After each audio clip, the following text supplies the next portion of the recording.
Hey guys, welcome back to another episode of Math Unlocked with Mrs. Rhodes-Grierson. What are we doing today? We're looking at how to find the unknown side of a non-right angle triangle using the cosine rule. Now, if I look at the triangle that we have on the screen, you will take note that the unknown side here represents the side that is opposite to my 40-degree angle.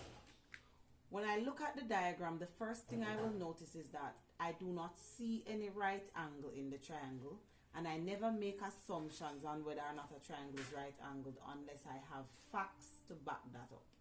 There's nothing on the diagram that tells me that this is.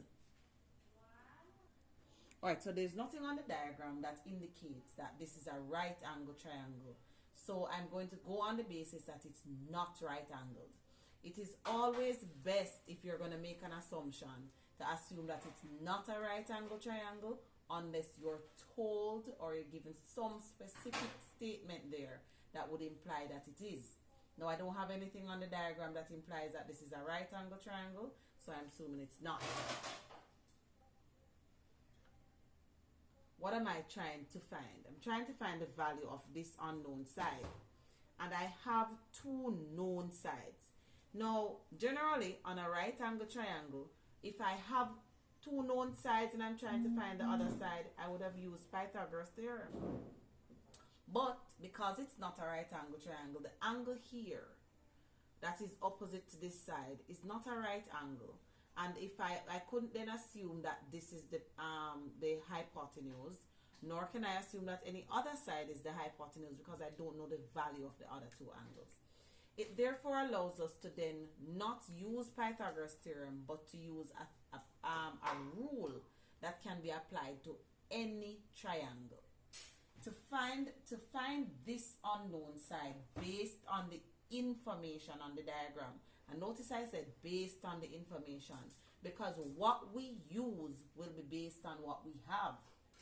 Now, based on the fact that I have two known sides and an included angle, it allows me to know that I will be using the cosine rule. Now, here how the cosine rule is set up. The general rule says that a square is equal to b square plus c square minus, I'm going to put all of this statement in bracket because the entire expression, the entire statement I'm going to write here, all of these are multiplying each other, which means that it is one single term that I'm taking this as. Alright, do we get all of that? So the cosine rule says a square is equal to b square plus c square minus 2 times b times c times cosine a. What is all of this? The small letters here represent our sides. The large capital letter here represents an angle. Which angle? This angle must be opposite to the side that I call A. But if you notice on the triangle, there is no A, B, and C on my diagram, but yet the cosine rule that you will get on your exam has A, B, and C. How do we supplement those, or how do we substitute those to ensure that we're making or writing the statement right? Rule. Whichever side is unknown or whichever angle is unknown, because the cosine rule can be used to find either side or an angle. Whichever one is the unknown one, that's where we're going to start, and I'm going to consider that to be my A.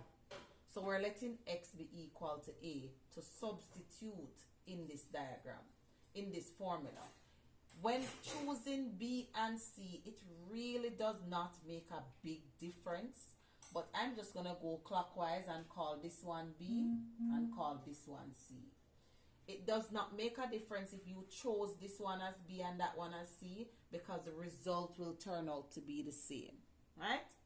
So what is most important as the unknown is the one that you consider to be A, which automatically means that this angle, which is opposite to it, will be angle A. So substituting now into the formula that we would get.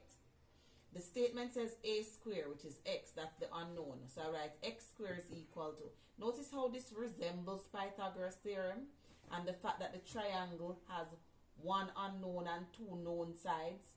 The only aspect that must be added is because it's not a right angle triangle. This portion becomes very important. It's not right angled, so I have to accommodate that information here by multiplying by 2 times the value of b times c times cosine of a. So we call this the cosine rule. Notice that a part of the formula is this 2. Do not forget to put the 2 in the bracket. Also remember that inside my bracket there are no squares.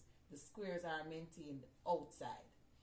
So b squared now becomes 4 squared plus 5 squared minus, and I'm putting this in bracket to remind myself that I must multiply before I do any other operation that I'm seeing here.